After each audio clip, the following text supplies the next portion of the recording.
ज्ञानाञ्जनतिमिरान्धस्य ज्ञानाञ्जनशलाकया चक्षुरुन्मीलितं येन तस्मै श्रीगुरुवे नमः। तस्मै श्रीगुरुवे नमः। तस्मै श्रीगुरुवे नमः।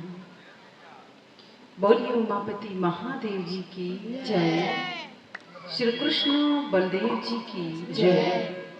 बांके बिहारी लाल की जय। उमा महेश्वर की जय। पूज्य गुरुदेव भगवान की जय। जय श्री राम। जय श्री राम। जय जय श्री राम। प्रिय भगत प्रेमियों, हम सब बहुत ही भाग्यशाली हैं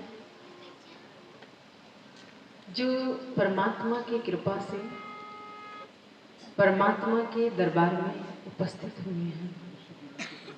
सज्जनों, हमारे ऋषि महर्षियों ने एक प्रार्थना की, संतों ने संदेश दिया इस समाज को, मानव को। वो कहते हैं कि अज्ञानतिमिरान्धस्य ज्ञानाञ्जनशलाकया चक्षुरुन्मीलितं येन तस्मै श्री गुरुवे नमः। कि हे परमात्मा, हमें अंधकार से हटा के प्रकाश की तरफ ले चलिए। हमें मृत्यु के से हटा के अमृत की ओर ले चलिए। जो जीवन में अंधकार है उसे रोशनी प्रदान करिए। ये हमारे सभी ऋषियों ने, महर्षियों ने प्रार्थना की सभी मानव जातियों के लिए, सभी मनुष्यों के लिए। सज्जनों, ये जीवन बड़ा ही अनमोल है जो हमें और आपको मिला है, क्योंकि जीवन तो हर किसी को मिला है और हर कोई अपने जीवन का यापन कर रहा है, अपने अपने ढंग से, अपने अपने तरीके से। सज्जनों, कहते हैं कि संसार में 3 प्रकार की जीव आत्माएं आती हैं। एक वो जो हैं वो दिखते नहीं हैं, एक वो जो बोलते हैं पर करते नहीं हैं, और एक वो होते हैं जो बोलते बहुत कम हैं और करते बहुत ज्यादा हैं। तो सज्जनों, मनुष्यों का भी कुछ लक्षण है। हम सबका जन्म हुआ, इस संसार में हम सब आए। परमात्मा ने प्रारब्ध के अनुसार सबको जन्म दिया और सबके जीवन का उद्देश्य भिन्न है, अलग है। भगवान ने इस संसार में भेजा और कहा कि जाओ, सब कुछ करना, पर एक चीज हमेशा याद रखना, मुझे मत भूलना। लेकिन सज्जनों जानते हैं, मनुष्य सब कुछ करता है लेकिन भगवान को भूल गया, परमात्मा को भूल गया। और यही कारण है कि समय समय पर कथा का आयोजन किया जाता है, भजन संकीर्तन होता है, महापुरुषों के संदेश इस समाज को दिया जाता है कि जागते रहना, नगर में चोर आते हैं। ब्रह्मानंद जी अपने शब्दों में लिखते हैं, कहते हैं कि हे मुसाफिर, तुम जागते रहना, नगर में चोर आते हैं। सज्जनों, आप कहेंगे कैसा चोर? सज्जनों, आप सबको पता होगा पुराने समय में बहुत से चोर आते थे। तब बिजली की व्यवस्था नहीं थी। आपके उत्तर प्रदेश में उजाला नहीं था, घर भी नहीं बने होते थे। अगर बेटियों की शादी होती थी तो पहले यह चिंता होती थी कि जो गहना आभूषण आया है उसे हम लोग कहाँ रखें और कैसे संभालें, क्योंकि आप जानते हैं, या बेटी की शादी होती थी या बेटा के, तो डकैती होती थी कि नहीं? आपके इधर होता था गाजीपुर, तो गाजीपुर तो मशहूर है आपका, आजमगढ़, गाजीपुर, मऊ, ये सब तो मशहूर ही है। तो सजना चोर पहले उनको पता चल जाता था कि कहाँ से कितना दहेज मिल रहा है और कितना आभूषण जा रहा है।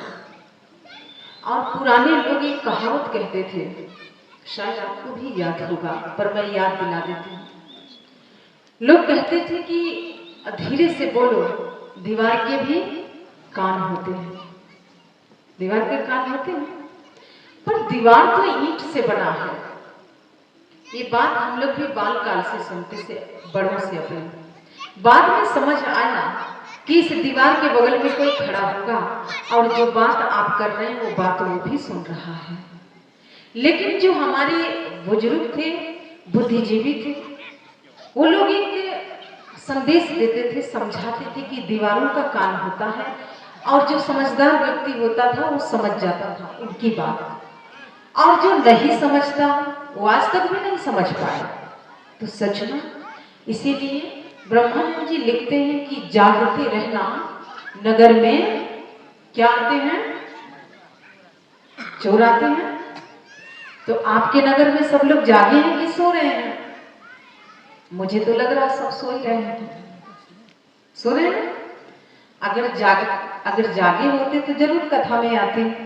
तो इसीलिए हम लोग आप लोगों को जगाने के लिए आए हैं और हम सिखाने नहीं आए हैं, आप लोगों से बहुत कुछ सीखने आए हैं, क्योंकि बड़ों से सीखा जाता है। और हम आपके इस ग्राम में आए हैं, हम गोरखपुर से आए हैं, हम लोग आरएसएस वाले हैं, मठ से जुड़े हुए लोग हैं, लेकिन हम कथावाचिका भी हैं, कथा भी करते हैं, साधवी भी हैं। तो इसलिए उत्तर प्रदेश का परिचय तो हमें भी पता है कि उत्तर प्रदेश में होता क्या है, लेकिन हमारी पढ़ाई लिखाई दिल्ली यूनिवर्सिटी से है, तो हमारा उत्तर प्रदेश में बहुत कम रहना हुआ है। तो सज्जनों, आज हम आपको जगाने का जो कार्य है, जो सेवा है, वो भैया के माध्यम से, फलहारी भैया जो हैं, कथा तो हमेशा होती है, आपके क्षेत्र में होता है, तो ईश्वर की कृपा और परमात्मा की प्रेरणा से ही कुछ संभव होता है। तो इस बार हमारी सेवा लगी है। भैया जी ने कहा कि दीदी आप आ जाइए, यहाँ पर एक कथा सुना दीजिए। तो हमारी कथा सुनाने की सेवा है ये। और सजनों, हम लोग आज पहला दिन है, अभी गति 6 दिवस बाकी है, और हम लोग पूरा प्रयास करेंगे कि आप लोग जो सो रहे हैं, हम लोग आपको जगा के जाएं, उठा दें आप लोगों को। जागते रहना, नगर में चोर आते हैं। तो हम तो संत हैं, साध्वी हैं, साधु हैं, तो हमारा तो काम है जगाना। किसे? आप लोग तो जगे हुए हैं, आए हैं यहाँ पर, लेकिन जो लोग नहीं आए हैं वो आएंगे कल से, और वो जागेंगे, कथा सुन के तो जागेंगे, जागेंगे कि नहीं? तो सज्जनों, ये जीवन है, और जीवन का उद्देश्य तभी पूर्ण होता है जब हम परमात्मा की बंदगी करते हैं, परमात्मा की भक्ति करते हैं, परमात्मा से जुड़ते हैं। तो सज्जनों, इसीलिए ये जीवन तब पूजनीय बनेगा, क्योंकि भगवान ने तो दे दिया कि जाओ और सब कुछ करना, लेकिन मुझे भी याद रखना। याद करने का मतलब मेरी भक्ति करना। मुझे भी पता चले कि संसार में गए थे। आप जानते हैं जहां हम लोग रहते हैं उसे क्या कहा जाता है? मृत्यु लोक। क्या कहा जाता है? जो सत्य नहीं है, लेकिन आप लोग उसी को सत्य मान के बैठे हुए हैं कि ये मेरा घर है, ये मेरा परिवार है, ये मेरी खेती है, ये मेरा दुकान है, ये मेरा बिजनेस है, ये मेरा मोबाइल है। आज मोबाइल भगवान नंबर 1 पर चल रहे हैं, है कि नहीं? कुछ हो ना हो, पर मोबाइल को हाथ में होना चाहिए। तो सज्जनों, इसीलिए जहां आप चलते हैं, जहां आप बैठ रहे हैं, जहां आप सांस ले रहे हैं, ये क्या है? मृत्यु लोक है ये। यहाँ पर हम और आप आए हैं कुछ दिनों के लिए, कुछ कार्य करने के लिए, कुछ समय, कुछ सीमा निर्धारित है सबका। इसीलिए महापुरुषों ने कहा कि आए थे जिस काम के भूल गए वो बात, कि जिस कार्य के लिए आप संसार में आए थे वो बात ही भूल गए।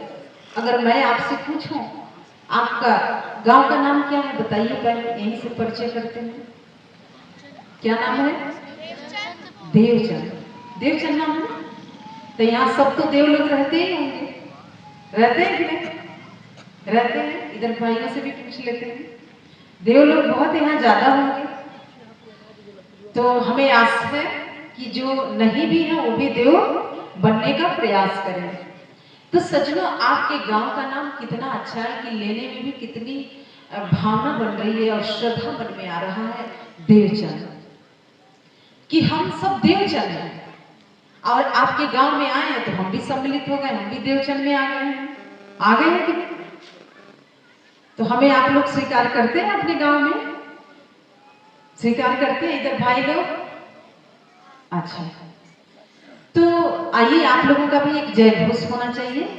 तो बोलिए भक्त और भगवान की, श्री कृष्ण बलदेव जी की, और देवचंद गांव की, और सभी देवी देवताओं की, सभी ग्राम देवी देवताओं की जय। तो सजनों, ये जीवन है और जीवन का एक उद्देश्य है परमात्मा। इसीलिए गुरुवाणी में, गुरु ग्रंथ साहिब में आता है, जो गुरुओं की वाणी है, वो कहते हैं कि रुलते फिरते कोई बात ना करता, सतगुरु आगे हम कीड़े, कि हे परमात्मा, हम लोग तो ना जाने कितने जन्मों से इस संसार में रो रहे थे, तड़प रहे थे, गा रहे थे, लेकिन कोई बात नहीं पूछता है और तेरे समक्ष तो औकात कीड़े के समान है। रुलते फिरते कोई बात न करता, सतगुरु आगे हम कीड़े। परमात्मा को सतगुरु भी कहा जाता है। सच में ये सत्य बात है। हम सब तो इस नाली के कीड़े के बराबर भी नहीं है, वो भी बहुत अच्छे मनुष्य की तुलना में देखा जाए तो बहुत अच्छे हैं। कम से कम डिसिप्लिन में तो है। उनको पता है कि हम नाली से बाहर निकाल दिए जाएंगे तो उसी क्षण मृत्यु हो जाएगी, इसीलिए वो ही रहते हैं। लेकिन आज का जो मानव है, क्या मानव के जीवन में डिसिप्लिन है? क्या नियम है, कानून है? नहीं। हमारे देश को आजाद हुए कितना समय हो गया और यहाँ पर कानून व्यवस्था बनाई गई। जानते हैं किस लिए बनाई गई? सिर्फ चोर बदमाशों के लिए, लुटेरों के लिए नहीं बनाई गई थी। ये कानून व्यवस्था इसलिए बनाई गई थी कि हम सबके जीवन में एक नियम रहे, डिसिप्लिन रहे, कि हम लोग जीव से इंसान और इंसान से महामनुष्य बने, महामानव बने। और ये तभी संभव होगा जब हम भगवान की कथाओं को रसपान करते हैं। सिर्फ सुनना नहीं है, सुन के और निकाल नहीं देना, उसको पीना है। जैसे अभी गर्मी चल रही है ना, तो गर्मी में शरबत बहुत अच्छा लगता है, लोग पीते हैं ना उसको। ऐसे ही जो कथा का रसपान करता है तो फिर इस आवागमन के चक्र से वो मुक्त हो जाता है। संतों ने, ऋषियों ने भगवान से पूछा कि कैसे मुक्ति मिलेगी, कैसे मोक्ष मिलेगा। सच में आप जानते हैं आज के समय में प्रत्येक व्यक्ति कुछ ना कुछ तो कर ही रहा है कि मुक्ति मिलेगा, मोक्ष बनेगा, बुरे कर्म नहीं बनेंगे। लेकिन सज्जनों, ये तभी संभव होगा जब हम पहले मनुष्य बनेंगे। क्योंकि जब कोई मनुष्य बनता है तो मनुष्य के जीवन में 10 लक्षण आते हैं जो धर्म के लक्षण हैं। कहते हैं कि जब जीवन में धर्म आता है तो हमें 10 लक्षण दे के जाता है। आप जहां खड़े होते हैं, आप जहां बैठते हैं, आप जो बोलते हैं, उसी से पता चल जाता है कि आप कितने धार्मिक हैं, आपके जीवन में कितना धर्म है या नहीं है। तो सच में इसीलिए दिखाने से काम नहीं चलेगा, सिर्फ बताने से बात नहीं बनेगी।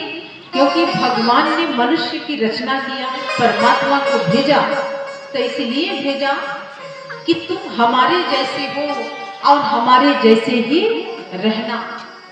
आप देखिए, इंसान से गलती होती है पर भगवान से कभी गलती होती है क्या? नहीं।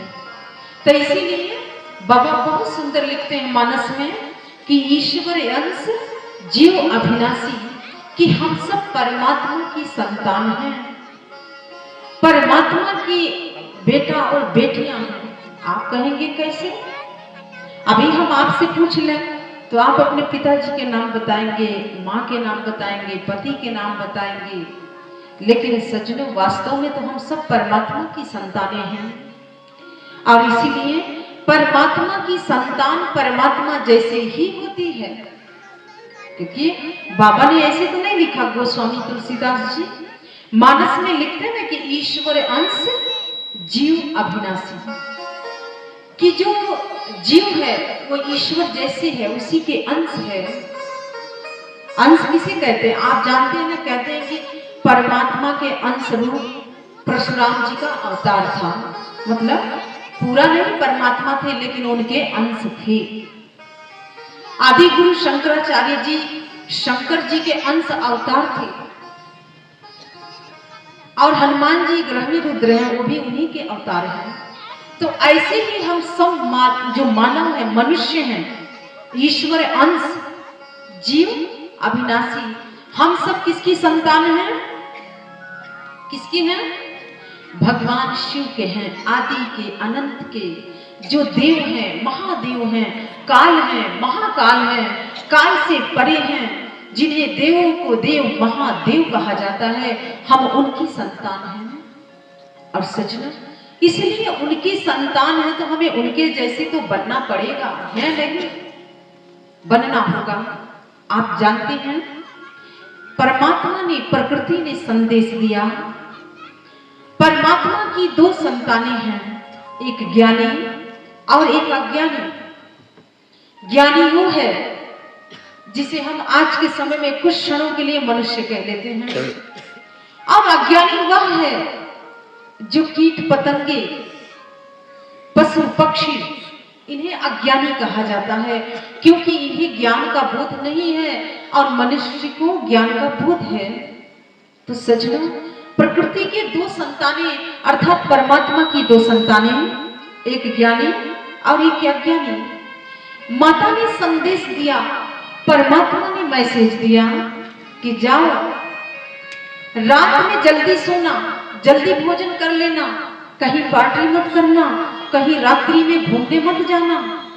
लेकिन सज्जनों, जो अज्ञानी थे उनको ये बात बहुत अच्छे से समझ आ गई, लेकिन जो ज्ञानी थे उनको ये बात नहीं समझ आई। जो अज्ञानी थे, आप पक्षियों को देखिए, जैसे सूर्यास्त होता है वो कहीं भी होते हैं, सूर्यास्त के साथ साथ वो अपने घोंसले में आते हैं कि नहीं? जितने भी पशु पक्षी हैं सब स्थिर हो जाते हैं कि नहीं? कि माता ने संदेश दिया है, माँ ने समझाया है। परमात्मा को पिता भी कहते हैं और माता भी कहते हैं। तो माँ की बात कौन मानता है? मनुष्य मानता है क्या? मानता है? नहीं।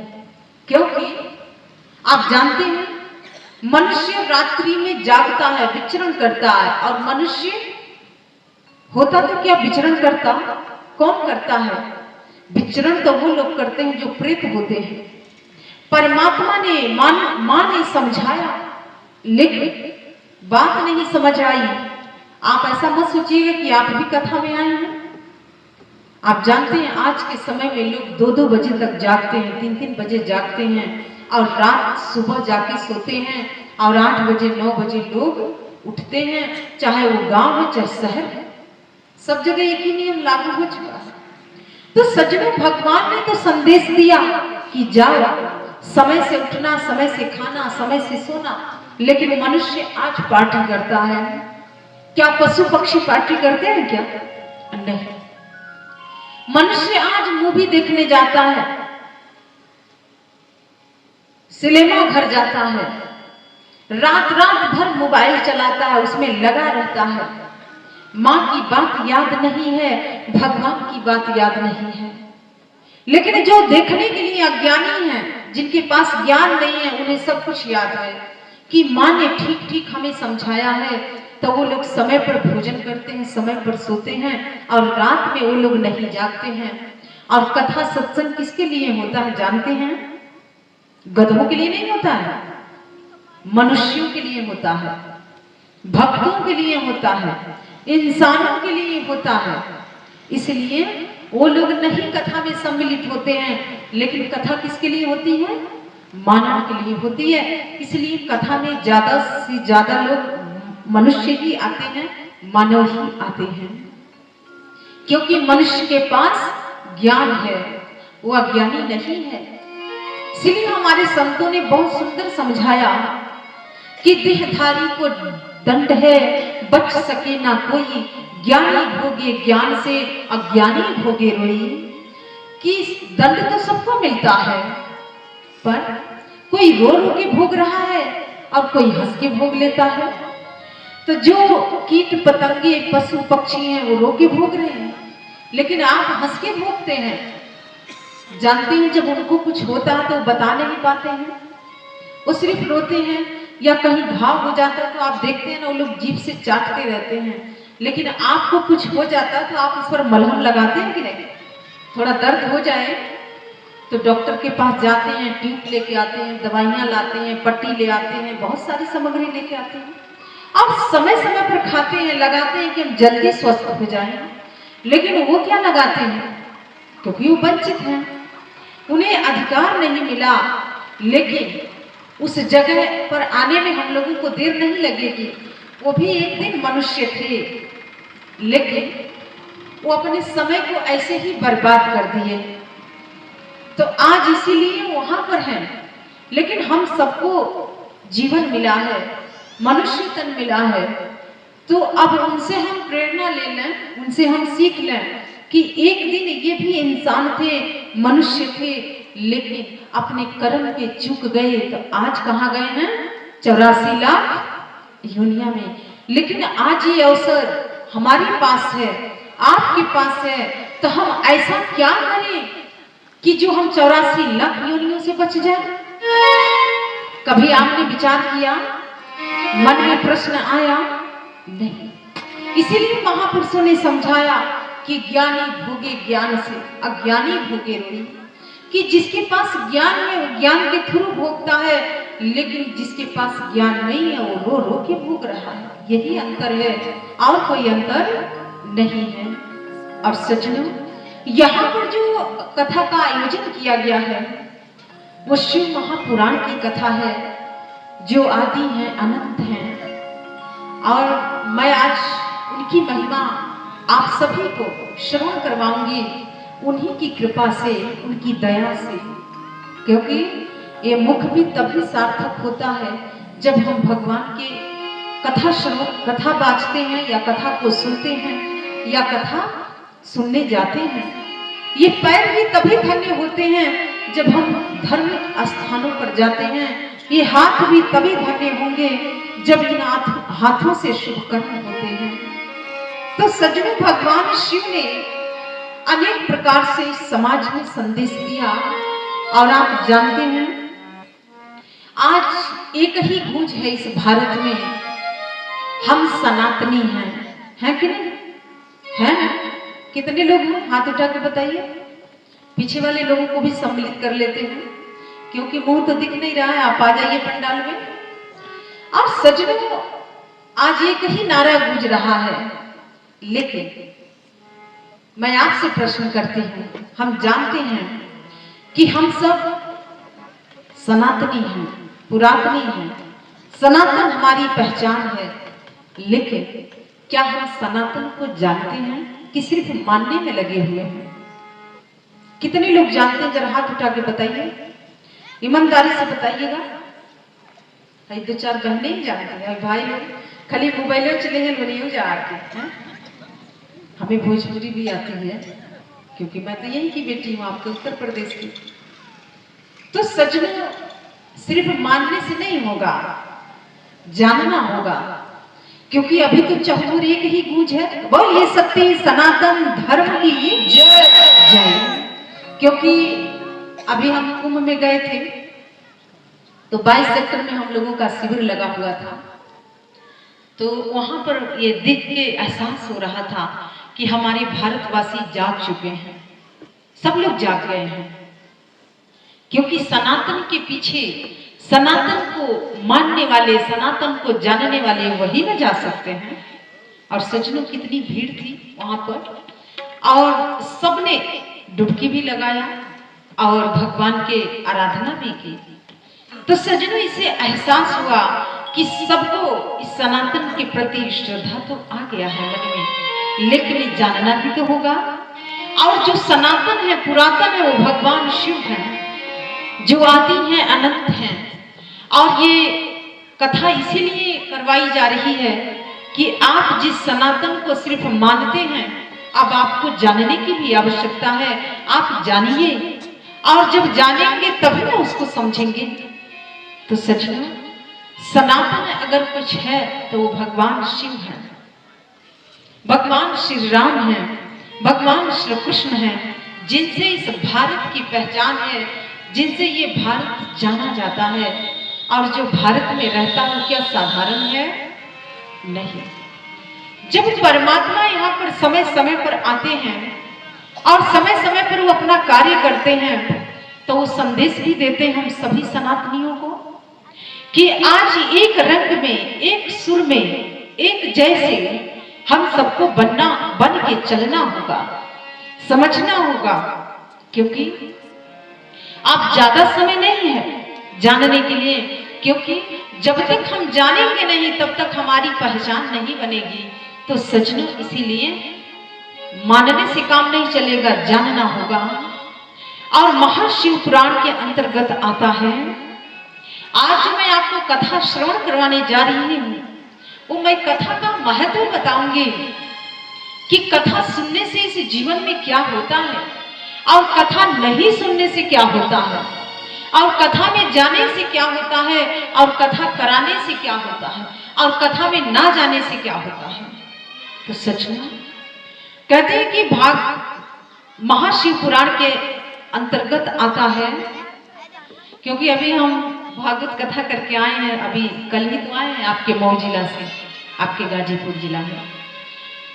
तो अभी भगवान नारायण की महिमा गा रही थी। तो होता है ना, जो है वही ना आता है। हालांकि अंतर नहीं है, भगवान शिव में वो वास करते हैं और उनमें नारायण वास करते हैं। नारायण के बगैर शिव अधूरे हैं और शिव जी के बगैर नारायण अधूरे हैं। तो सजनों, महाशिव पुराण के अंतर्गत आता है कि जिस समय भगवान शिव के दरबार लगा हुआ है, और उनका दरबार कहाँ था? कैलाश में। कैलाश में कथा आगे बताती है कि जिस समय भगवान शिव और आदि पराशक्ति जो माता है, जिसे काली कहा जाता है, महाकाली भी कहा जाता है, वो माता भगवान शिव से बातें करती थी। क्योंकि भगवान शिव उनके अर्धांग हैं और वो उनकी अर्धांगिनी है। तो कहते हैं कि वहां पर उनके अनुचर भी हैं। अनुचर का मतलब जो उनके पार्षद होते हैं, सैनिक आज के समय में कह लिया जाए। तो जो पार्षद थे, तो उनकी ड्यूटी लगी थी, सेवा लगी थी जगह जगह पर। कोई मुख्य द्वार पर था, कोई भगवान के पास खड़ा था, कोई जहां माता रहती थी उस द्वार पर खड़ा था। सबकी ड्यूटी अलग अलग लगी हुई थी। और सजनों, उसमें एक जो गण थे, उनका नाम था पुष्पदंत। किसी गण का नाम था भृंगी, किसी का नाम था नंदी, और इनका नाम था पुष्पदंत। ये सब भगवान शिव के गण हैं, और उनके दरबार में, उनके कैलाश में लोग निवास करते हैं। और साधारण से शब्दों में अगर हम कहें तो वो भक्त लोग हैं। भक्त ही भगवान के पास रहते हैं। और सजना, इधर जो पुष्पदंत हैं वो भगवान के गण हैं, और भगवान के पास रहते हुए भी उनके अंदर तामसिक विचार था।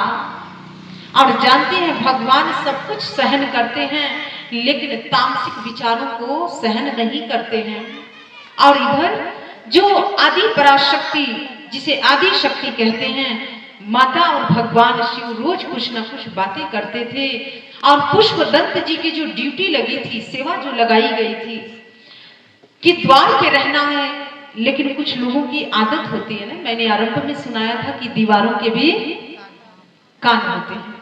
तो वैसे ही पुष्पदंत जी एक कान लगा के रखते थे। वो तो कैलाश था, वहां तो कहीं दरवाजा था ही नहीं, रूम तो बने नहीं थे, कमरे तो थे ही नहीं, और ना ही वहां पर कुछ ऐसी व्यवस्था थी, क्योंकि भगवान तो उनको प्रकृति बहुत अच्छी लगती है। पत्थर पर बैठना, प्रकृति के बीच में रहना, पेड़ पौधों के बीच में रहना। और वहां कुछ ऐसा था नहीं, तो कान लगा लगा के सुनते थे, पेड़ के पीछे छुप जाते थे। और छुपता कौन है जानते हैं? अभी भाई लोग भी छुप के बैठे हुए हैं, अभी आएंगे अंदर। कौन छुपता है? जो पिशाच होते हैं वही छुपते हैं, वही नहीं छुपते हैं। उन्हें अंधकार बहुत प्रिय लगता है, वो प्रकाश में नहीं आ सकते हैं, क्योंकि प्रकाश में आएंगे तो पहचाने जाएंगे। तो बस समझ लीजिएगा कि आप सभी को इस पंडाल में आके बैठना है, क्योंकि ये व्यवस्था आप लोगों के लिए बनाई गई है। और सजना, पुष्पदंत जी जो थे वो पेड़ के पीछे रह के छुप छुप के माता आदि पराशक्ति की बातों को सुना करते थे। माता आदि पराशक्ति जो है शिव की अर्धांगिनी है। शिव शक्ति से जाने जाते हैं और शक्ति शिव से जानी जाती है। और सजना, दोनों एक दूसरे के बगैर अधूरे हैं। तो आप लोग भी जाते हैं ना, रात्रि में आप लोग जब अपने अर्धांग के पास जाते हैं तो कुछ तो बातचीत करते हैं कि नहीं? घर में जो पूरा दिन कुछ हुआ है, किसी ने कुछ कहा है, फोनवा पर कह दिया होगा। आजकल तो ज्यादा फोनवा पर चल रहा है, तो आप भी शिकायत बताते हैं कि नहीं? पतिदेव जब मिलते हैं आपको तो बताते हैं ना। तो वो तो जगत के माता पिता हैं, उनके पास कितना काम है आप अंदाजा लगा सकते हैं। तो भगवान शिव और माता पार्वती जो हैं, पार्वती को आदि पराशक्ति कहा जाता है, आदि शक्ति कहा जाता है। वो दोनों आपस में वार्तालाप रोज करते थे कि अब क्या करना चाहिए और क्या नहीं करना चाहिए। तो वो जो पुष्पदंत जी थे रोज वो बात सुनते थे और अनुचरों में जाके रोज बात बताते थे। और कहते हैं कि किसी की भी बात छुप के नहीं सुनना चाहिए, ये पाप होता है, अधर्म होता है। और पुष्पदंत जी उनके पार्षद होते हुए भी, उनके गण होते हुए भी पिशाचों की तरह अपने जीवन का यापन कर रहे थे। इसीलिए सज्जनों, महत्व ये नहीं रखता है कि आप किसके साथ रहते हैं, महत्व ये रखता है कि आप उनसे क्या सीखते हैं। आप देखिए, भगवान भोलेनाथ के पास रह के भी उनके मन में तमस विचार है, तामसिक है। तमस मतलब जानते हैं क्या होता है? अंधकार, ज्ञान नहीं है, अंधकार है। और वो जाके और भी अनुचरों में बता रहे थे और रोज माता देखती थी। और एक दिन माता ने कहा शिव जी से कि जब हम दोनों आपस में जब मिलते हैं और हम जब दोनों बात करते हैं तो इनकी तो ड्यूटी लगाई गई है, सेवा लगाई गई है, लेकिन ये पेड़ के पीछे खड़े होके कान लगा के हम दोनों की बातें ये सुनते हैं और ये ठीक नहीं है। कहते हैं कड़कड़ में शिव का वास है, हर जगह पर शिव है, लेकिन भगवान शिव की आंखों से कौन बच सकता है। लेकिन भगवान शिव भी देख रहे थे, पर वो जल्दी कुछ कहते नहीं है। और जो कुछ कहता नहीं और जब कहेगा तो उसी क्षण वो होता भी है। और भगवान शिव बुलाते हैं पुष्पदंत को और कहने लगे कि क्या तुम हमारी बात छुप के सुनते हो? अब पुष्पदंत जो आदि हैं, अनंत हैं, जो काल हैं, महाकाल हैं, उनके समक्ष खड़े हैं, अब झूठ तो बोल नहीं सकते। भगवान शिव ने कहा कि सही सही बता देना। पुष्पदंत जी ने कहा कि हाँ, हम बातें छुप के सुनते हैं, लेकिन भगवान ने कहा कि क्यों? हमने तो आपकी ड्यूटी नहीं लगाई, आपकी सेवा नहीं लगाई है। पुष्पदंत ने कहा कि हे महादेव, हम आपकी बात सुन के भी जाके गणों में भी बताए हैं। तो भगवान शिव ने कहा छुप के कौन बात सुनता है, तुम जानते हो? तो पुष्पदंत ने कहा कि हाँ प्रभु, मैं जानता हूं। तो भगवान शिव ने कहा कि जो छुप के बात सुनता है वो पिशाच होता है, और जाओ आज से तुम पिशाच की योनि में जाओगे और जाओ काशी के क्षेत्र में तुम विचरण करोगे और अनंत काल तक तुम विचरण करोगे। और सजन आप देखिए, इतना अच्छा जगह पर रह के भी अपने आचरण के कारण श्राप मिला, आशीष नहीं मिला, आशीर्वाद नहीं मिला। इसीलिए सज्जनों, मायने ये नहीं रखता है कि आप कहाँ रहते हैं, कहाँ नहीं रहते हैं। मायने ये रखता है कि आप वहां रह के भी सत्कर्म कर रहे हैं, अच्छे कर्म कर रहे हैं। इसीलिए ना तो बुराई करनी चाहिए और ना बुराई सुनना चाहिए। क्या सुनना चाहिए? नहीं, क्योंकि जो सुनता है फिर वो कहाँ जाता है? प्रेत बनता है। और सजनों, भगवान शिव ने श्राप दिया है। हालांकि वो भोलेनाथ हैं, लेकिन किसके लिए भोलेनाथ हैं? जो भोले हैं उनके लिए वो भोले हैं, लेकिन जो भोले नहीं है, उदंड हैं, उनके लिए वो काल हैं, महाकाल हैं, शिव हैं। और उन्होंने श्राप दिया और उसी क्षण पुष्पदंत जी अपने उस शरीर को छोड़ दिए और उसी क्षण प्रेत योनि में चले गए। और प्रेत बन के वो कहाँ जाते हैं? काशी कितना दूर है यहाँ से? कितना दूर है? 50-60 किलोमीटर होगा। तो इसी काशी क्षेत्र में, कहीं और की बात नहीं कर रही हूँ, क्योंकि भगवान की महिमा काशी क्षेत्र में और इस क्षेत्र में बहुत है, सभी लोग परिचित हैं। और इसी काशी क्षेत्र में पुष्पदंत जी आज पिशाच बन के आते हैं और विचरण करते हैं। और जानते हैं, जो प्रेत होते हैं उनका कोई शरीर नहीं होता है, भगवान उनसे वो शरीर छीन लेता है। और इसलिए छीनता है कि तुम्हें शरीर मैंने दिया था, ये तन मिला था, लेकिन तुमने इस तन से अच्छे कार्य नहीं किए हो, तुम तो बुरे कार्य किए हो। और यही कारण है कि भगवान शिव ने उनका वो शरीर छीन लिया, श्राप दिया, शरीर क्षीण हो गया। पर आत्मा तो अजर अमर है, आत्मा तो कभी नहीं मरती है। तो आत्मा प्रेत बन गई और प्रेत बन के काशी में जाके विचरण कर रही थी। और सचना, जो लोग काशी में जाते हैं तो प्रेत तो उन्हीं को पकड़ता है ना। पहले कितने लोग काशी जाते हैं? जरा ईमानदारी से हाथ उठा के बताइए। अच्छा, डर के मारे? चलिए, प्रेत नहीं पकड़ेगा आप लोगों को। तो सजनों, अब इधर जो पुष्पदंत की पत्नी थी वो बहुत अश्रुपात करती हैं, बहुत रोती हैं। आप देखिए, किसी का साथ छूट जाए तो कितना दुख होता है कि नहीं? कितनी पीड़ा होती है। अब वो अपने पति के लिए बहुत रोती थी, बहुत चिंता करने लग गई कि अब ये अनंत काल तक प्रेत योनि में रहेंगे, लेकिन इन्हें मुक्ति कैसे होगी, इन्हें मुक्ति की प्राप्ति कैसे होगी। और सच में जानते हैं, जो विनायक हैं, जिसे गौरी नंदन कहा जाता है, जो प्रथम पूज्य हैं, जरूरी नहीं है कि माता पार्वती ने ही पहले उनको लाई है, वो प्रथम पूज्य है। आप गणेश पुराण की कथा सुनेंगे तो उनकी महिमा होती है, क्योंकि हमारे इस भारत में भगवान एक है लेकिन नाम अनेक है कि नहीं? आप जिसकी कथा सुनेंगे उन्हीं की महिमा आती है। तो कहते हैं कि जो प्रथम पूज्य हैं भगवान गणेश, उनके पास वो जाती हैं और बहुत प्रार्थना करते हैं और कहते हैं कि आप ही मेरे पति को प्रेत योनि से मुक्ति करा सकते हैं, अन्यथा कोई नहीं करा सकता है।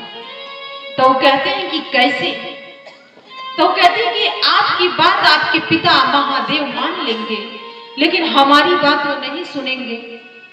और विनायक वहां पर जाते हैं और भगवान शिव के जाके सीधे सीधे बात तो नहीं किए ना, उनकी सेवा किए। कहते हैं कि सेवा ऐसी मंत्र है जो सबका मन हर लेत, परमेश्वर भी मुंह मांगे फल दे। मांगना नहीं पड़ेगा आपको। आपके यहाँ कथा हो रही है, अब आप लोगों को सेवा भी करनी होगी, तन से, मन से, धन से। और सेवा से ही पुण्य का द्वार खुलता है, सेवा से ही जीवन में पुण्य अर्जित होता है, सेवा से ही सत्कर्म बनते हैं, और सेवा नहीं करने से पाप भी बनते हैं। आप अपने घर में भी रहते हैं, अपने माता पिता की भी सेवा करिए, क्योंकि वो भी धर्म है। और सचनो इधर विनायक कहते हैं कि भगवान शिव के पास जाके रोज उनका सेवा करते हैं, क्योंकि भगवान शिव कहाँ ज्यादा से ज्यादा रहते हैं जानते हैं? कहाँ रहते हैं? काशी में। कहाँ रहते हैं? देवघर, बैजनाथ, महाकालेश्वर। कहाँ रहते हैं? कर्पूरे गौरव संसार सारम सदा बसंतम। पता चला कहाँ रहते हैं? हमने सोचा आपसे ही पूछ लें। हृदय में रहते हैं। भवम भवामी, वो संदेश दे रहे हैं पूरे समाज को, पूरे विश्व को संदेश दे रहे हैं कि भवम भवामी सहितम नमामि, कि मैं तुम्हारे अंदर हूं। और इसीलिए जो गणेश जी हैं वो उनकी सेवा करते हैं, और सेवा से भगवान शिव खुश हो गए, प्रसन्न हुए, और वो कहते हैं कि हे विनायक तुम्हें क्या चाहिए?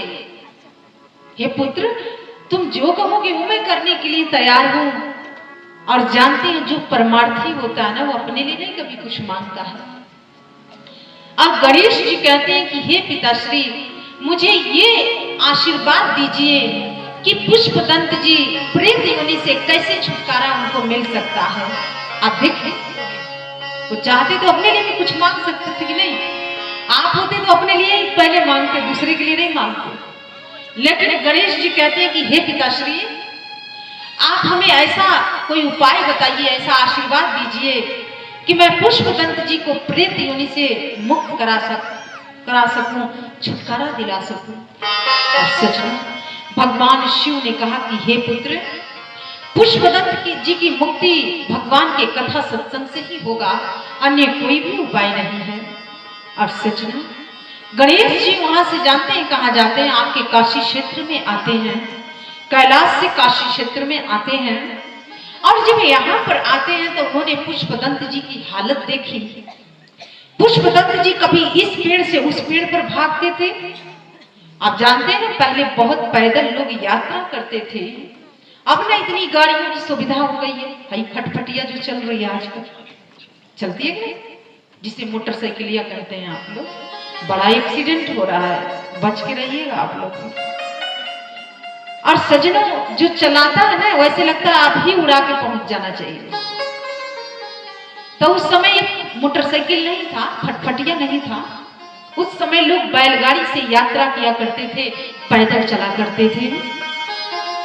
और जब कोई उस मार्ग से गुजरता था तो पुष्पदंत जी उसके अंदर प्रवेश कर जाते थे।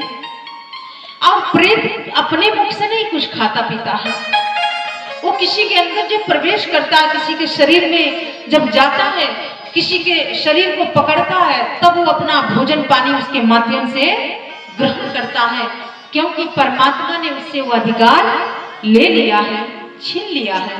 वो खा नहीं सकता है अपने आप से।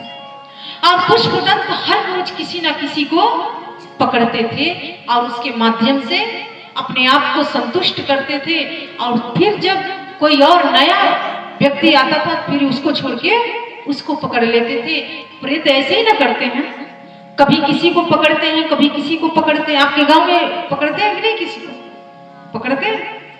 जानते हैं ना, तांत्रिक आते हैं, खूब डंडा से पीट पीट के भूत उतारते हैं। बहुत लोग ऐसे हैं, लेकिन क्या वो भूत छूट जाता है? नहीं।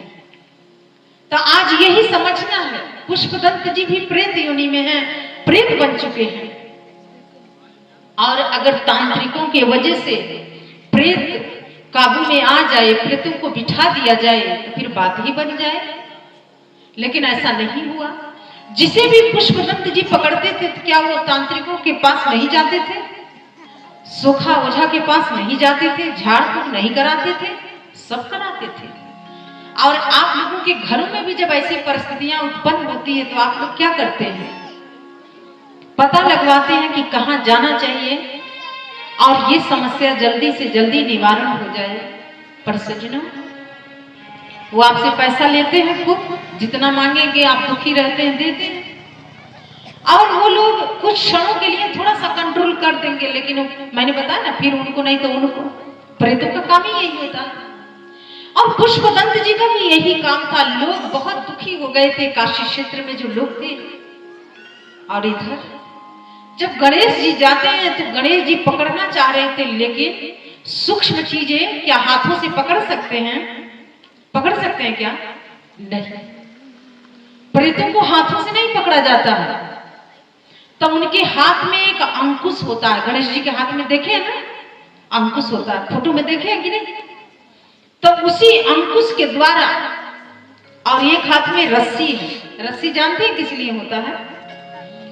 तो एक हाथ में अंकुश है, एक हाथ में रस्सी है, और एक हाथ में क्या है? मोदक है। मोदक उनको बहुत प्रिय है। और एक हाथ आशीष के मुद्रा में है, आशीर्वाद देते हैं। सजना, उन्होंने वो सूक्ष्म रस्सी फेंका और उसी से पुष्पदंत जी उस रस्सी के माध्यम से गणेश जी के पास आ गए। और गणेश जी ने घेरा बनाया काशी क्षेत्र में, और वहां पर उनको उस घेरे में बिठा देते हैं। और बिठाने के बाद वो क्या सुनाते हैं जानते हैं?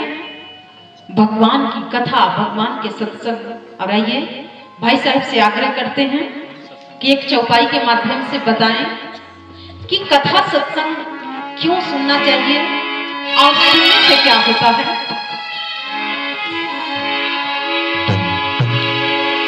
बिनु सत्संग विवेक न होई,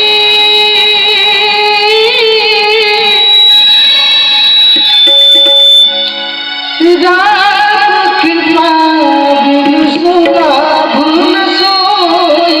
राम सिया राम, सिया राम जय राम। राम सिया राम, सिया राम जय राम। सतगुरु मंगल मूला, सोई फल सिद्ध सब साधन फूल। सिया राम, सिया राम जय जय राम। राम सिया राम, सिया राम जय जय राम। राम सिया राम, सिया राम जय जय राम। राम सिया राम, सिया राम जय जय राम। तो क्या गाना पड़ेगा आपको? राम सिया राम, सिया राम जय जय राम। बिनु सत्संग विवेक न होई। विवेक तभी होगा जब आप सत्संग सुनते हैं, कथा श्रवण करते हैं। और राम की कृपा तभी प्राप्त होती है सज्जनों, घर में बैठने से नहीं मिलेगी आपको। बिस्तर पर सो जाने से राम की कृपा नहीं हो पाएगी, क्योंकि ना जाने कितने जन्मों से व्यक्ति सोता आ रहा है और अभी भी सो ही रहा है। और सज्जना, इधर गणेश जी ने संतों की महिमा सुनाते हैं, कथा श्रवण करवाते हैं।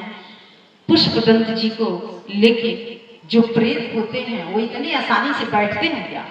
बैठते हैं नहीं, क्योंकि वो चंचल प्रवृत्ति के होते हैं। कभी इधर भागते हैं, कभी उधर भागते हैं। और समझ लीजिएगा कि अगर ऐसा हम लोगों का जीवन है तो हम लोग भी, हम अपने आप को भी रखें, आपको बुरा ना लगे, कि हम लोग भी प्रेत ही हैं एक तरीके से। क्योंकि जिसको बैठना नहीं आया, जिसको बोलना नहीं आया, कथा में भी लोग आते हैं ना तो मोबाइल लेके आते हैं, क्योंकि रह रहे के रील देखना होता है, कुछ सुनना होता है। तो ये क्या है? इसीलिए कबीरदास जी कहते हैं, बहुत सुंदर वो समझाते हैं, कहते हैं कि मानव मानव सब कोई, मानव में है भेद, किसी में बस है आत्मा और किसी में बस है प्रेत। तो हमें पता चल जाएगा 7 दिन के अंदर कि यहाँ कितने प्रेत हैं और कितने मानव हैं। ये तो देख के ही मुझे पता लगेगा। तो सज्जनों, आज वो प्रेत हैं, तो प्रेतों का काम होता है भागना। क्या हम लोग नहीं भागते रहते हैं? कथा किसको अच्छी लगती है? किसको अच्छी लगती है? इंसानों को मानवों को, शैतानों को तो शैतानों को तो कथा अच्छी नहीं लगेगी ना। जो प्रेत होंगे वो तो भागेंगे, भागते रहेंगे, कभी यहां भागेंगे कभी वहां भागेंगे, क्योंकि वो भाग ही रहे हैं। और सज्जनों जानते हैं, प्रेत योनि में जाने के बाद जीवात्मा को बहुत कष्ट मिलती है। वो जीवात्मा बहुत रोती है, बहुत तड़पती है, और भगवान से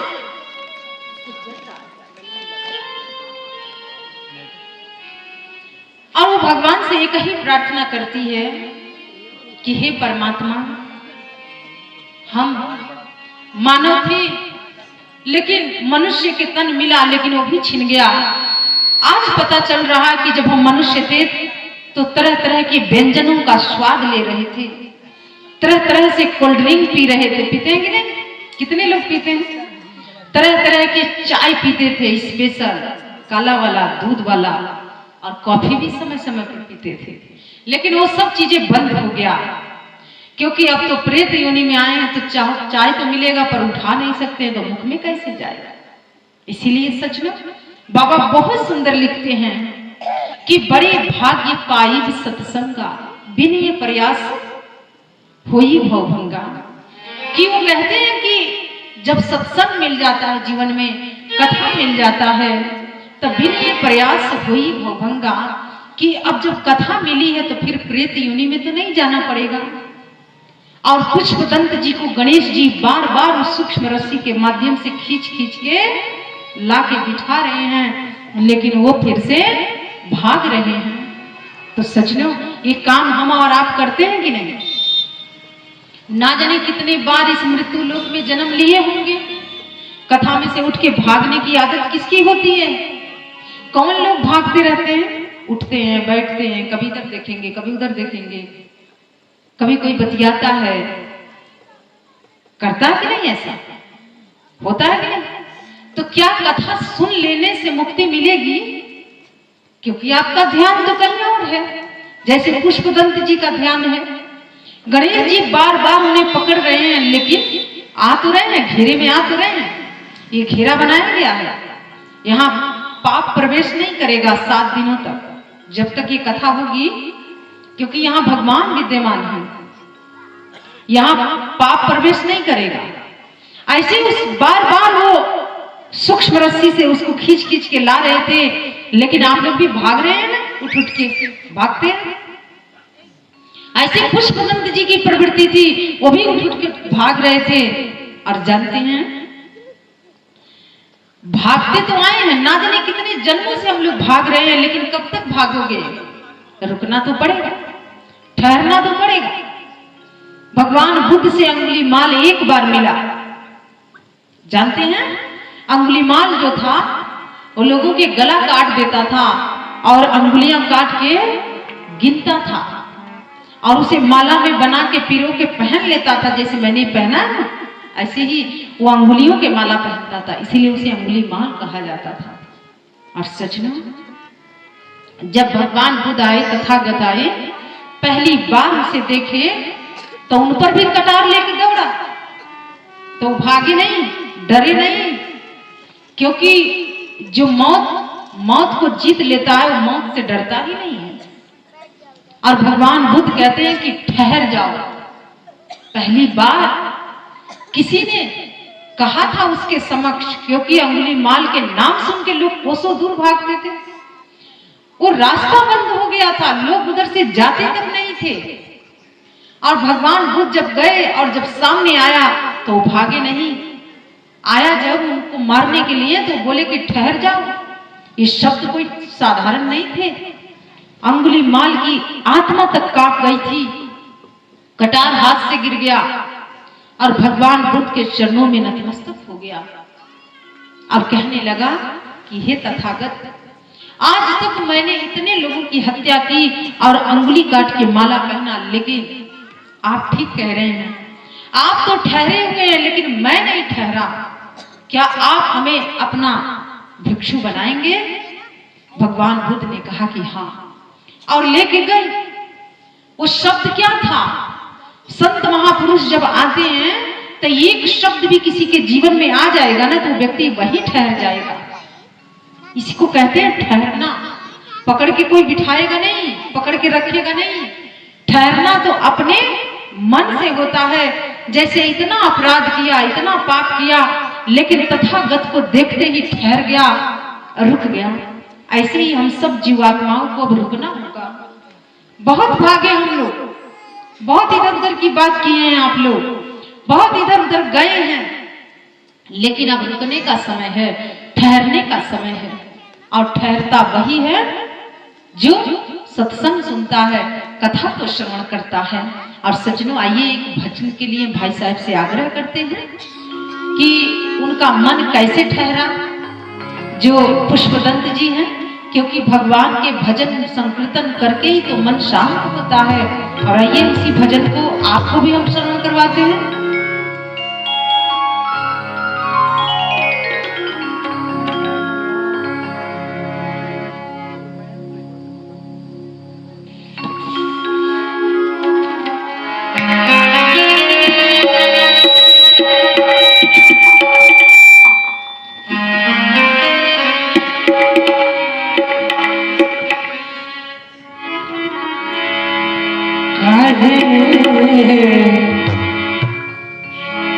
माया में भूलाए बड़ तोता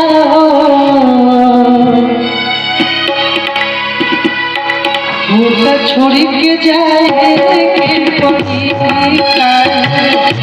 माया में भूलाए बड़ तोता होता छोड़ के जाए पड़ी स्वार्थ खातिर जीवन बहुल होता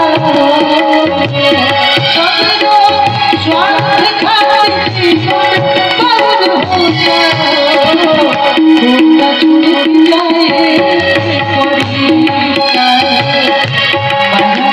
भूला बात होता होता छूट जाए पड़ी।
छोड़ के जाए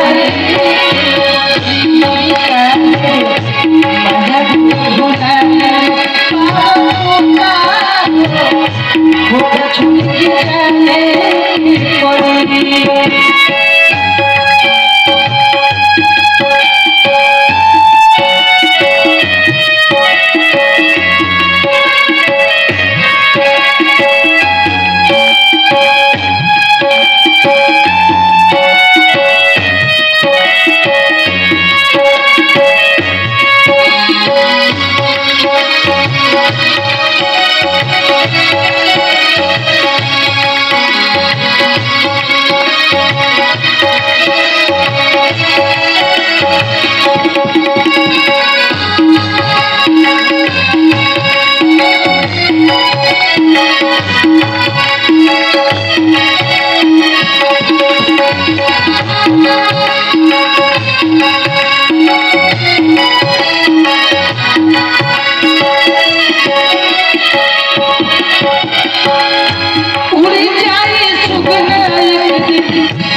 रोई हे लोटा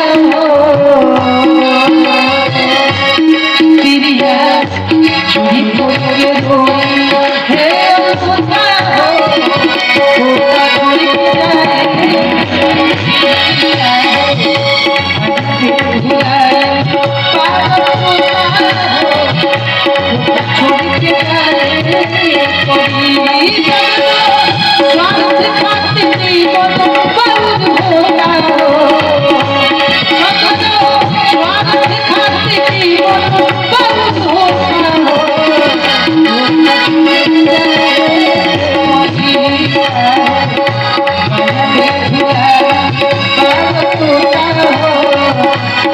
छोड़ के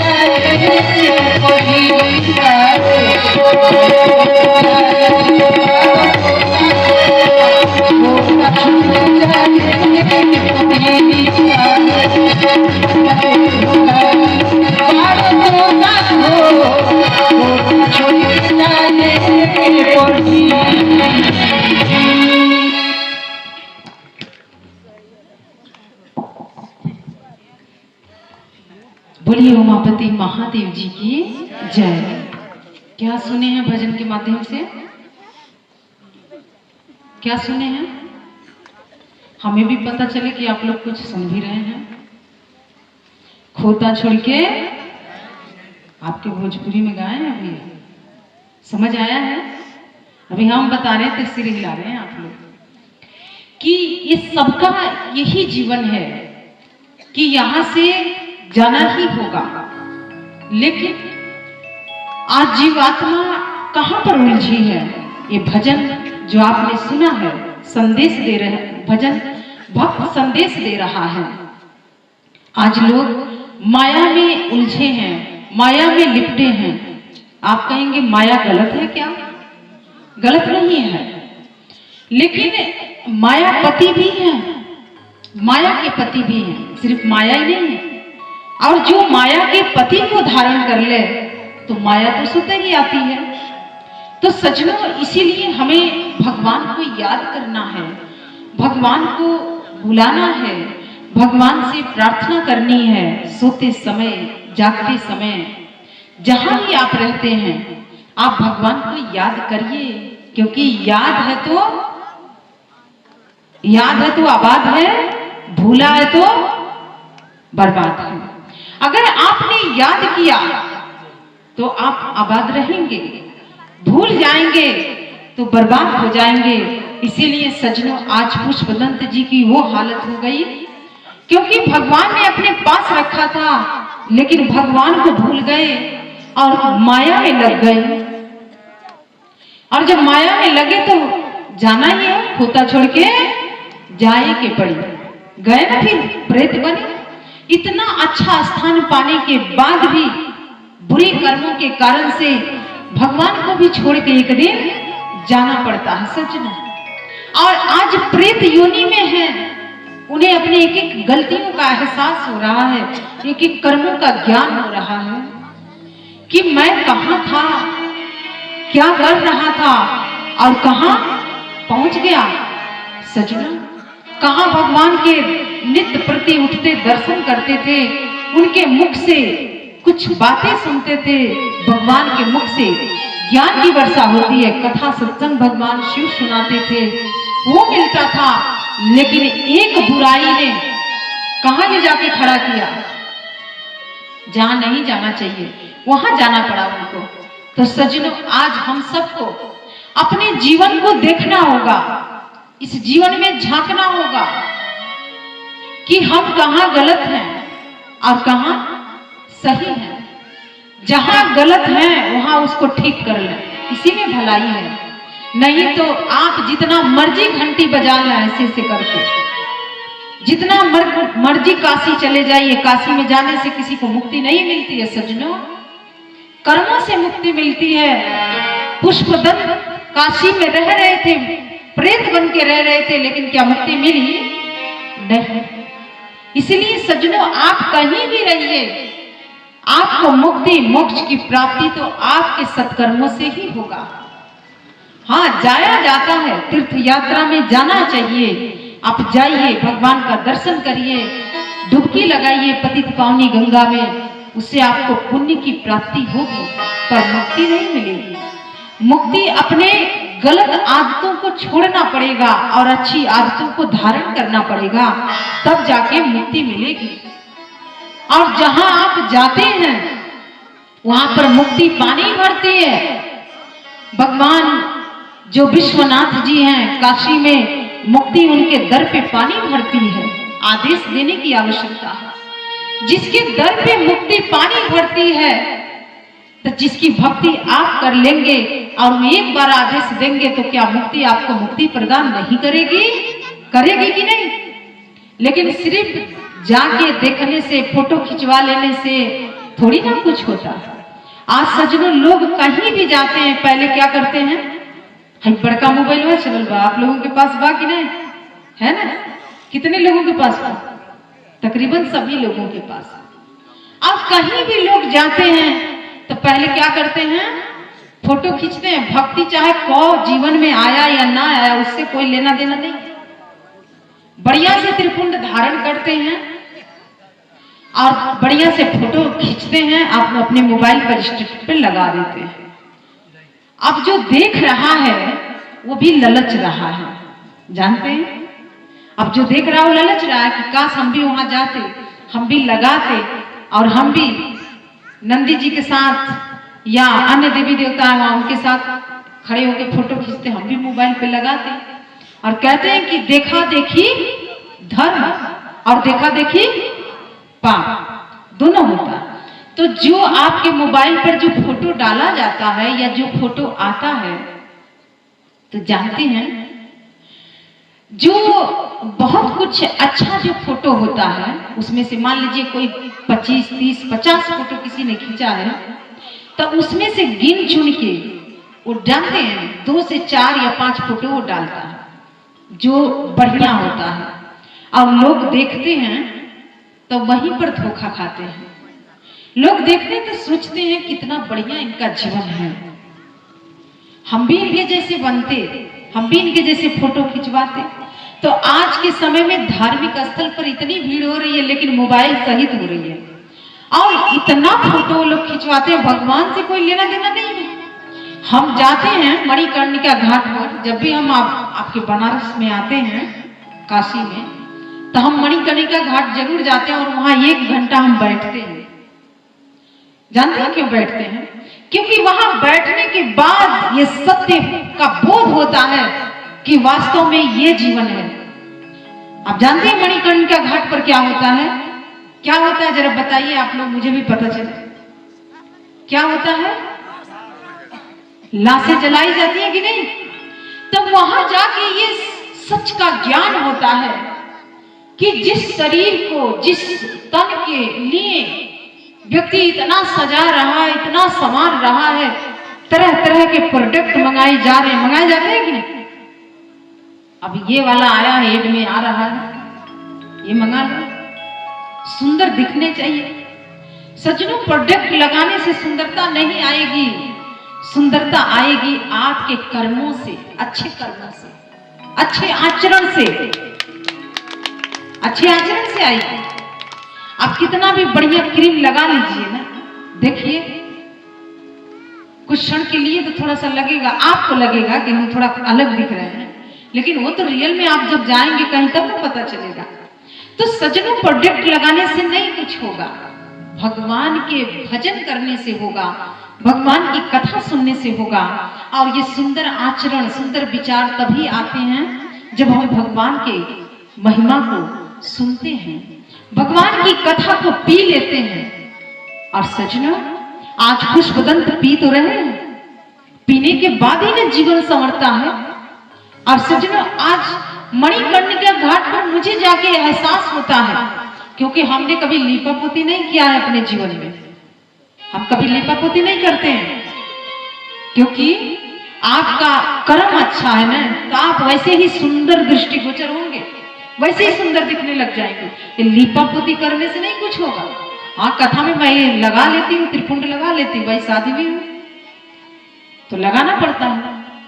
तो सजना ये लीपा पोती वो लोग करते हैं जो अंदर से भी कुरूप है और बाहर से भी कुरूप है, क्योंकि कुरूपता कोई तो ढका जाता है, छुपाया जाता है, लेकिन ऊपर से लिपने से कुरूपता क्या छुपेगी? नहीं। तो आप जब भी काशी क्षेत्र में जाइएगा, काशी में जाइएगा विश्वनाथ जी के पास, तो आज हम आपको बता रहे हैं कि मणिकर्णिका घाट पर जरूर जाके बैठिएगा। और जब आप मणिकर्णिका घाट पर बैठेंगे तो जीवन के सत्य आपको बार बार वहां दर्शाता है कि वास्तव में ये जीवन है। ये इतने प्रोडक्ट लगाने के बाद वहां लाशें धू धू करके जलती हैं और अंत में जानते हैं क्या होता है? राख मिलता है। ऐसे ही राख बन जाना है, राखी तो बनते हैं हम लोग, अंत में क्या बनना है? राख बनना है। सजनों, आप बहुत गए हैं विश्वनाथ जी, लेकिन मणिकर्णिका घाट नहीं गए हैं। हम तो भगवान का दर्शन बाद में जाते हैं करने, लेकिन वो सत्य से पहले अवगत होते हैं और हम बार बार अपने आप को ये बताते रहते हैं कि यही जीवन है, इसके आगे कुछ जीवन नहीं है, क्योंकि एक दिन राख बनना है। इसीलिए जब खाक ही बनना है, राख ही बनना है, तो क्यों ना इस जीवन जो मिला है इसमें हम कुछ अच्छा धन कमा लें, कुछ अच्छा कर्म कर लें। और सजनों, अच्छा कर्म और अच्छा धन तो यही है भगवान की कथा, भगवान का सत्संग, जो मैंने आज तक गाया है, आज तक मैंने बताया है, आज तक मैंने अपने आप को समझाया है। क्योंकि जो यहाँ बोलता है पहले वो सारी चीजें अपने जीवन में होना चाहिए। सिर्फ बोलने से काम नहीं चलेगा, रियल में वो होना चाहिए व्यक्ति, तब जाके कुछ होगा समाज में। तो सजनों, सिर्फ सुना देना और सुन लेने से नहीं कुछ होगा, क्योंकि उसे जीवन में ग्रहण करना होगा, जीवन में धारण करना होगा। आज भक्ति के बड़ी लेवल लगे हुए हैं। आप कहेंगे मैं ऐसी बात क्यों कर रही हूं? तो सजनों, भक्ति के तो लेवल लग चुका है, लेकिन कब तक वो दिखावा चलेगा? बाहर से लिपापोती बड़ी जबरदस्त है, लेकिन मन के अंदर तो बुरा ही बुरा विचार है, अंधकार ही अंधकार भरा है, कटता ही कटता है।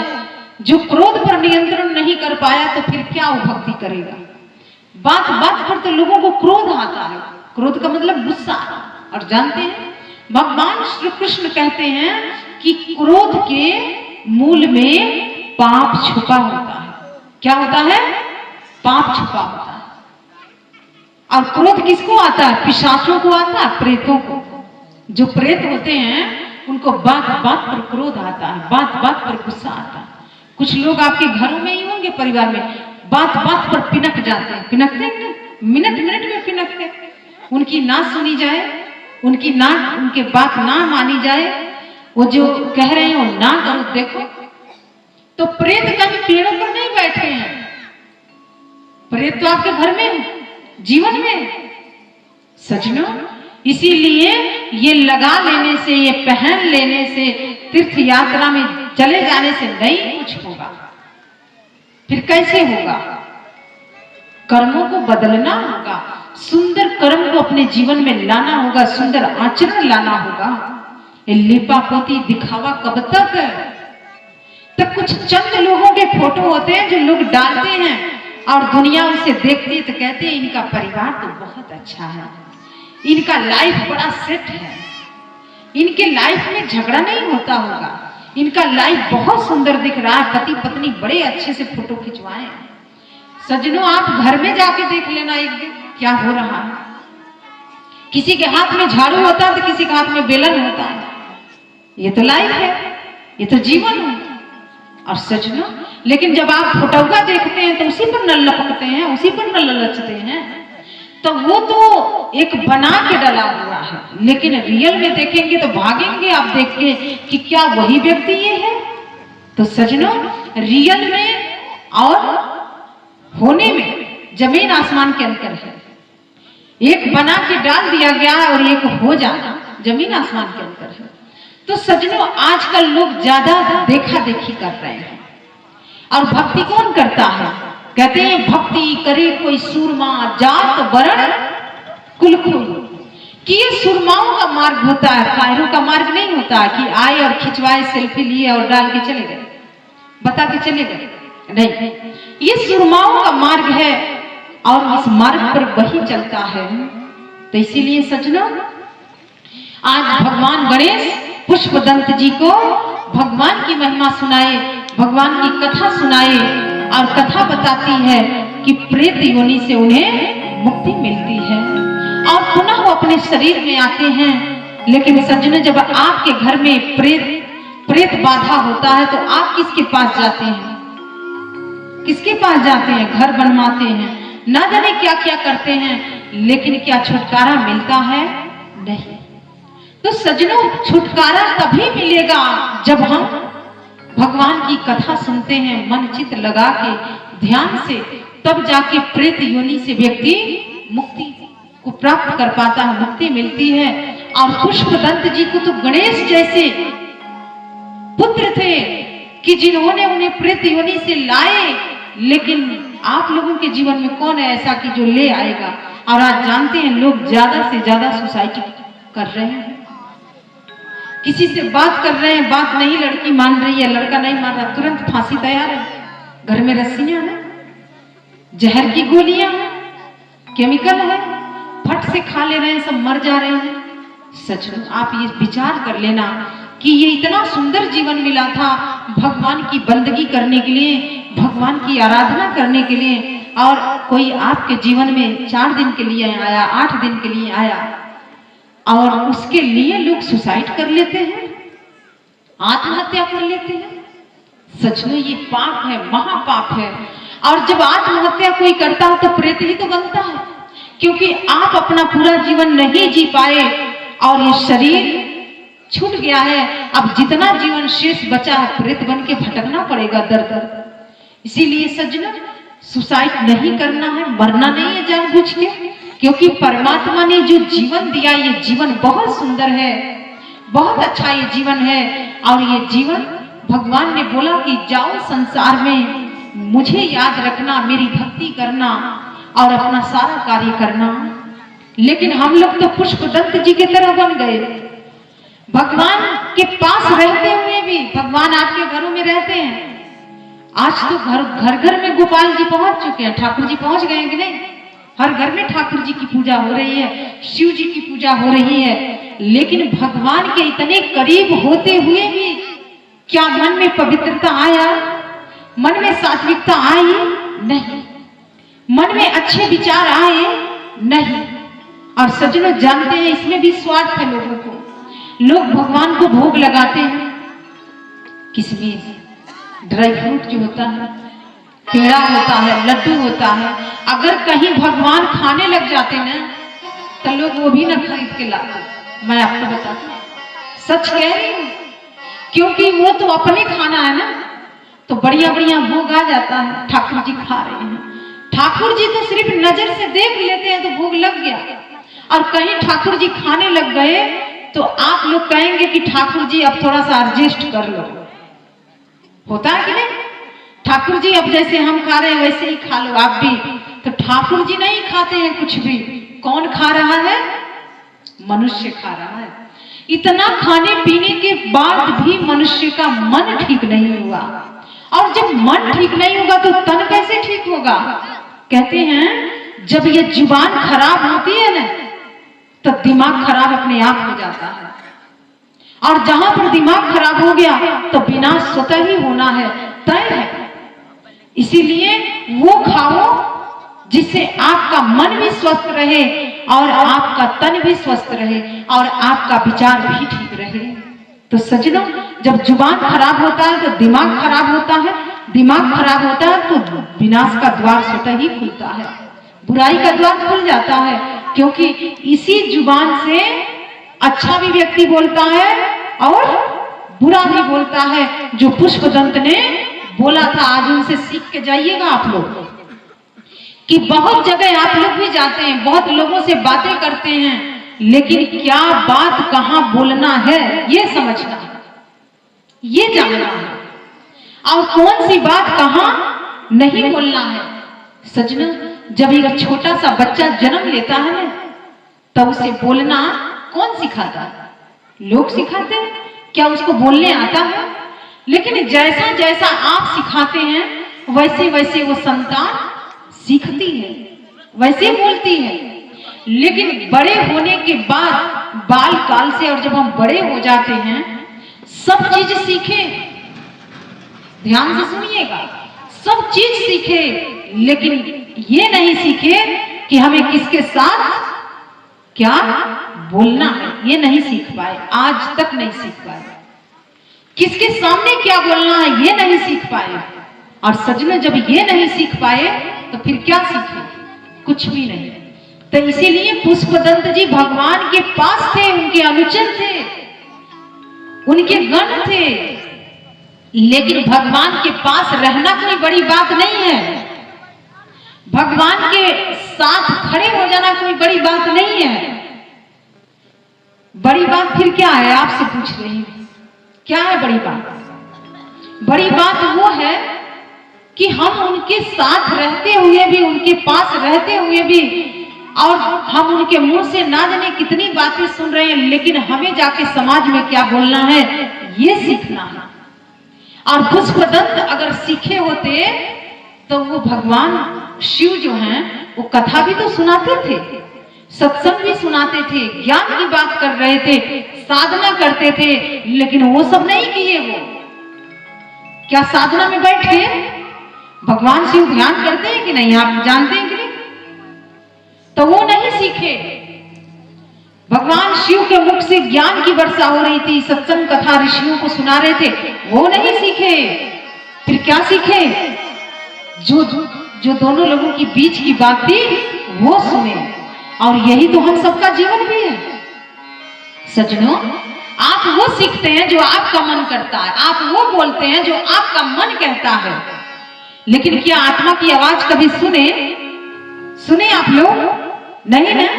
तब आत्मा की आवाज सुनना है, क्योंकि एक हमारा मन है और एक आत्मा होती है। आत्मा पहले आवाज देती है और मन उस आवाज को बार बार दबा देता है। तो सजनों कहीं पुष्पदंत की तरह हमारी भी हालत ना हो जाए, हम सबकी हालत ना हो जाए सजनों, कि भगवान के इतना पूजा पाठ करने के बाद भी, सनातन को इतना जय घोष लगाने के बाद भी, डुबकी लगाने के बाद भी कहीं पुष्पदंत की तरह प्रेत योनि में न जाना पड़ जाए, क्योंकि उनका भी एक ही बुरे कर्म बने थे। तो सजनों इन बुरे कर्मों से कैसे बचेंगे ये महत्व रखता है। और ये तभी आप बुरे कर्मों से बच पाएंगे जब निरंतर अपना अध्ययन करेंगे। और अपना अध्ययन कौन करता है? पड़ोसी के लोग आएंगे करने या दूसरे गांव के आएंगे? क्या इस गांव का नाम है, मैं तो भूल ही गई, देवचंद। हाँ, तो देवचंद के जो ग्राम के जो लोग हैं वो आज से अपना अध्ययन करें। और अपना अध्ययन कैसे होगा? आंख खोल के थोड़ी ना होता है। कैसे होगा? जो भगवान शिव ने दोनों नेत्र बंद कर लेते हैं और वो बहुत कम बोलते हैं, बहुत कम बोलते हैं वो, और वो ध्यान में मग्न रहते हैं। तो जब हम उनकी संतान हैं और सनातन को हम जानते हैं, सनातन का उद्घोष लगा रहे हैं, तो क्या जो हमारे पिताजी कर रहे हैं वो हमें नहीं करना चाहिए? करना चाहिए कि नहीं? करना चाहिए ना। तो जो पिता का संपत्ति है वो संतान की भी संपत्ति होती है कि नहीं? तो हमारे शिव जी की जो संपत्ति है वो ध्यान की संपत्ति है, ध्यान का मार्ग है। और जो ध्यानस्थ होता है, जो ध्यान करता है, वही तो कुछ कर पाता है। और जो सिर्फ विचरण करेगा वो क्या करेगा? प्रेतों की तरह इधर उधर भागेगा। जैसे पुष्पदंत जी भागे तो पकड़ के लाए, आज पकड़ के लाए गए हैं। तो जब प्रेत योनि में गए और उस कर्म को भोगे, दंड मिला उन्हें, तो उन्हें पता चला कि मैं तो भगवान के पास रहा, कैलाश में निवास करता था, और कैलाश में रहने के बाद भी मेरे इतने बुरे कर्म थे, इतने बुरे आचरण थे कि मुझे भगवान शिव से आशीष मिलना चाहिए था, आशीर्वाद की प्राप्ति होनी चाहिए थी, लेकिन मुझे श्राप मिला।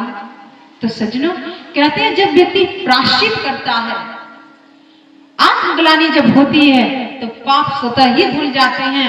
और पाप तभी मिटता है जब व्यक्ति प्रायश्चित करना आरंभ करता है। तो इसीलिए सज्जनों ये सब कुछ आप पर निर्धारित है कि आप आज से, इसी क्षण से, अभी से अपना अध्ययन करिएगा, किसी और का अध्ययन नहीं करिएगा, क्योंकि महाशिव पुराण के अंतर्गत ये आती है कथा, जो पुष्पदंत भगवान के पास रहते हुए भी लेकिन आज प्रेत बने, प्रेत योनि में गए और दर दर भटके और बहुत सी यातना सहे।